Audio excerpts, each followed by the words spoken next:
Qarshi shahriga O'zbekistonda mavjud bo'lmagan taom kirib keldi. Bu Amerikaning o'sha mashhur taomi KFC. Lekin bu oddiy KFC emas, KFC atmosfera.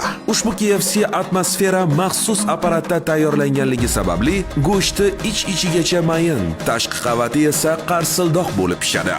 Aytgandek, KFC atmosferani frisiz tatib ko'rib, KFC yeganman deb yurmang yana. Nega deganda KFCning haqiqiy mazasini faqatgina o'zining frisi bilan birga yeganingizdagina bilasiz. KFC atmosferaga mo'ljallangan fri ham shunchaki kartoshkani qovurilganidan juda katta farq qiladi. Bu hali hammasi emas. Barbekyuli, sarimsoqli va pishloqli souslarning firmenli usulda tayyorlangani qo'shilgandagina O'zbekistonda topib bo'lmaydigan KFC atmosfera tayyor bo'ladi.